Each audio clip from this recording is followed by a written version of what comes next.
tayo sa Old Mansion Marcos at samahan nyo akong tuklasin ng hiwaga at kwento at misteryong nababalot dito sa loob ng Old Mansion Marcos.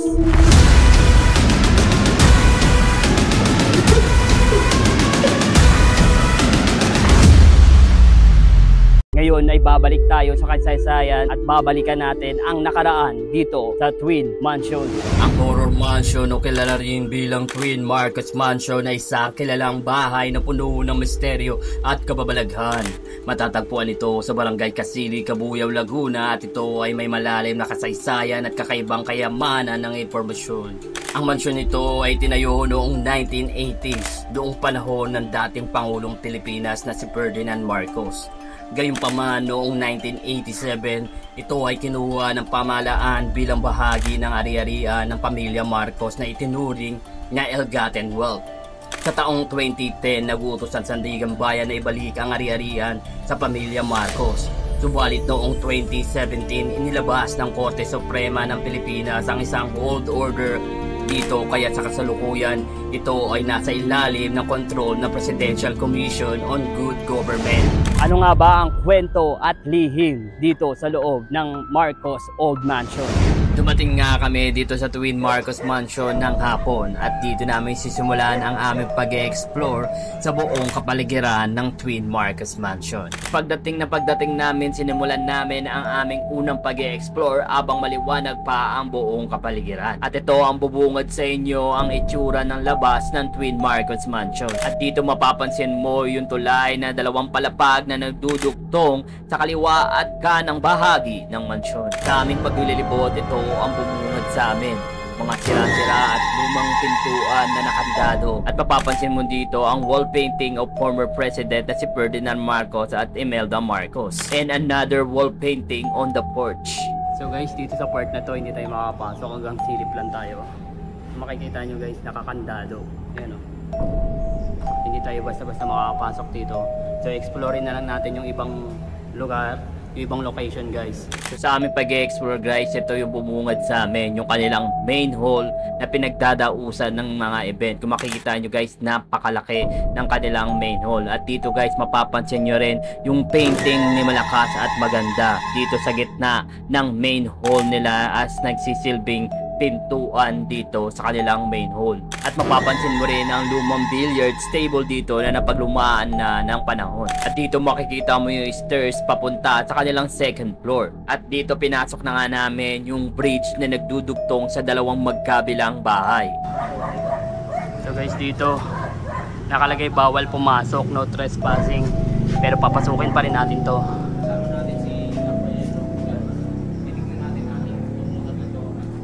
Nakakatakot pre.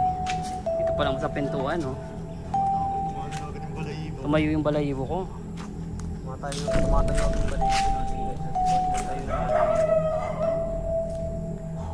Sa aming paglilibot-libot, ito ang bumungad sa amin. Isang pintuan na sira-sira ang itaas na bahagi. So yan guys, pagpunta natin dito, makikita natin yung kanilang pintuan.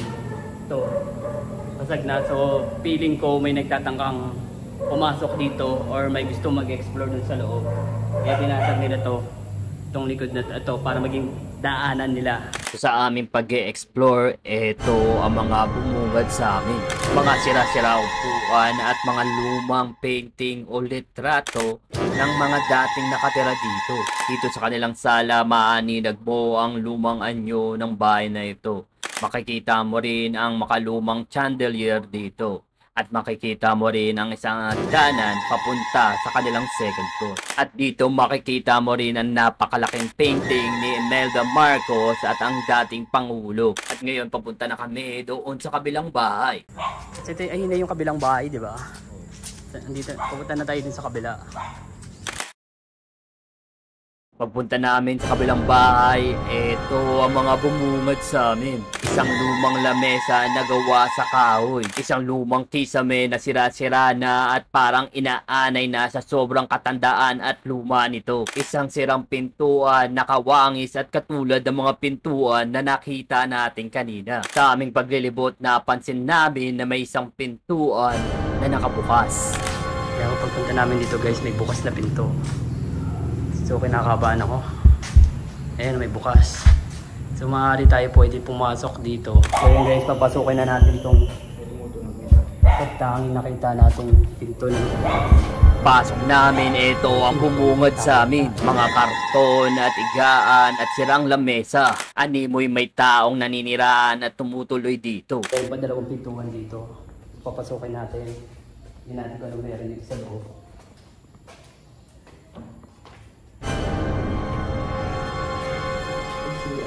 Isang lumang CR na tinambakan ng mga sira-sirang upuan, gulong at mga kalat, sirang lababo na nuknukan na ng baho. CR guys. Gago na. Hindi kinabutan ako dito sa may gago. Katakot, gago. Diyan lang yun. Yan sa pagpangalo. Nakakatakot. Nakakapalaban yung pangalawang pintuan. Hindi na kami tumaloy. Ano meron doon? Madilim eh, tignan mo. Bigla kaming may narinig na tunog galing sa loob.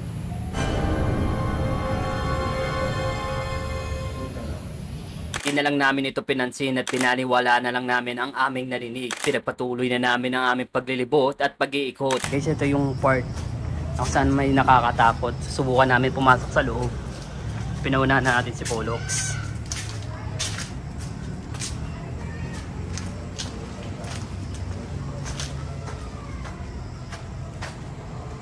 Tingnan namin sa dulo, ito ang bumungad sa amin. May isang pintuan na naman ang nakabukas. Parang may pintuan dun. Pero may pintuan dun, oh. Parang bukas. Oo man.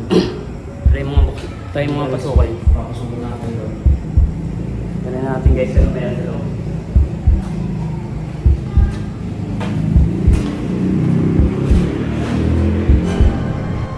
Gagin mo yan. Na mga gamit at isang masangsang na amoy. Silent, parang nakakasupokit yung amoy. Gasa mga boy. Diba yung amoy dyan, bro? So guys, ang bahaw na amoy doon. Dahil lahasaw yung amoy. Hindi namin kinaya. Support na to. Dito yung nakapwesto yung painting eh. So dito tayo sa kabilang area. So wala rin tayong napasukan dito. Maganda sana may explore yung taas eh. So, alas nalibot na natin yung baba pero yung taas hindi pa. Guys, nalibot na namin yung first floor, yung twin old mansion dito guys, okay? So, maaga pa yun ha, pero nakakaramdam na kami ng konting kilabot. Lalo pa kaya siguro kapag nagdilim na, diba? So, anong part doon yung pinaka kinalabutan ka, pre? Dun sa unang bahay na yun kasi parang may bata talaga dun. Oo, yung sa part na yun eh, no? Parang sa may painting, di ba? Oo, sa painting. Ang lakas nung ano dun eh, pakiramdam, bigat sa pakiramdam. No? Kinilabutan din ako dun eh. So yun guys, may plano kami. Yung plano namin guys, pasukin yung loob. Yung nakita yung parang butas dun, pasukin ni Colox yun guys. Papasukin natin yung guys na walang paalam. Lalakasan ko na ng loob ko para ma-explore ko yung taas. So ako, doon lang ako sa labas kasi ako yung magiging lookout niya. Diba? Hindi kasi pwede kaming dalawa yung nasa loob. Oo. Kasi may hirap yung kapag parehas kami na dalawa nasa loob. Kailangan may backup sa labas para masigurado natin yung safety ng bawat isa. So yun guys, sana mag-gugupay kami guys. At sana walang mangyari sa akin. So bago namin gawin yun guys, magdadasal muna kami.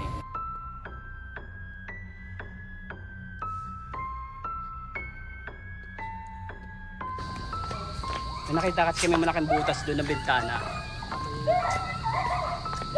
Kaya ito try niya pasukin. So tayo dito, backup lang tayo dito. So makikita nyo guys, nag-iingay yung aso. Habang isasagawa namin ang aming plano, wala na lang may pumigil sa amin.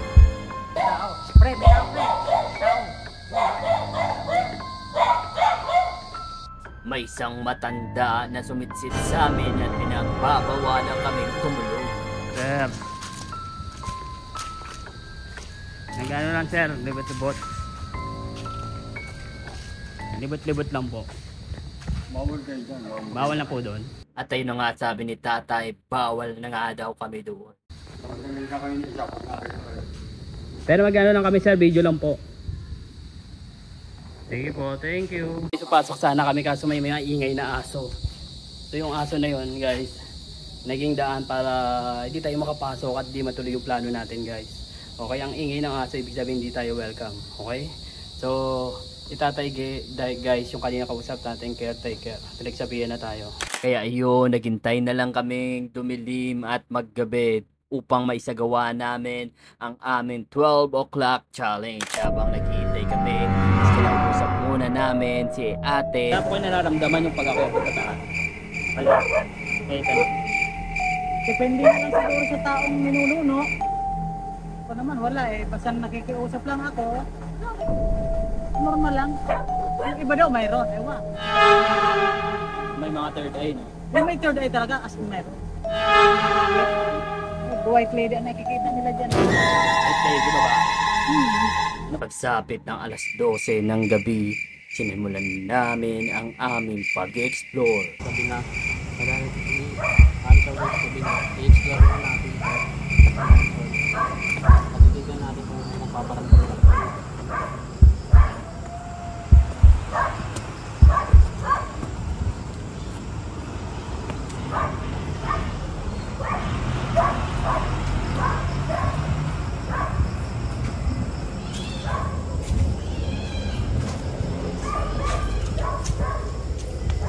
Si tatay. Sabi, sobrang dilim. Wala si tatay, andito yun eh. Dito sa loob.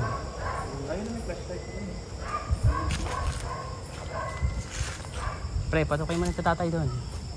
Dahil nga sa sobrang dilim, ginamitan na namin ng night vision camera ang buong paligid para lang malibot natin at may explore. At ayan, sa pagkakataon niyan, bigla na lang may kumakagat sa aking mga paa. Ayan, dito yung pwesto ni tatay kanina at nilapitan namin. At dito, nakita natin yung mga nakita natin kanina. Pero as this moment, medyo mas nakakakaba ang pag-e-explore ngayon kumpara kanina. Naisip namin na subukan uli sa ikalawang pagkakataon na pumasok doon sa sirang pintuan. At ngayon madilim na, paniguradong baka makapasok na kami. Pinasok na ni Colox. Full moon pa naman, no? Full moon. Pero parang ang pugs ngayon, no? Colox, sakit ka na, pre. Pre, sige na, pre. Gawin na natin ang mission natin. Pre. Pre, akit na, pre. Game. Try daw na pumasok. Colox, pasok ka.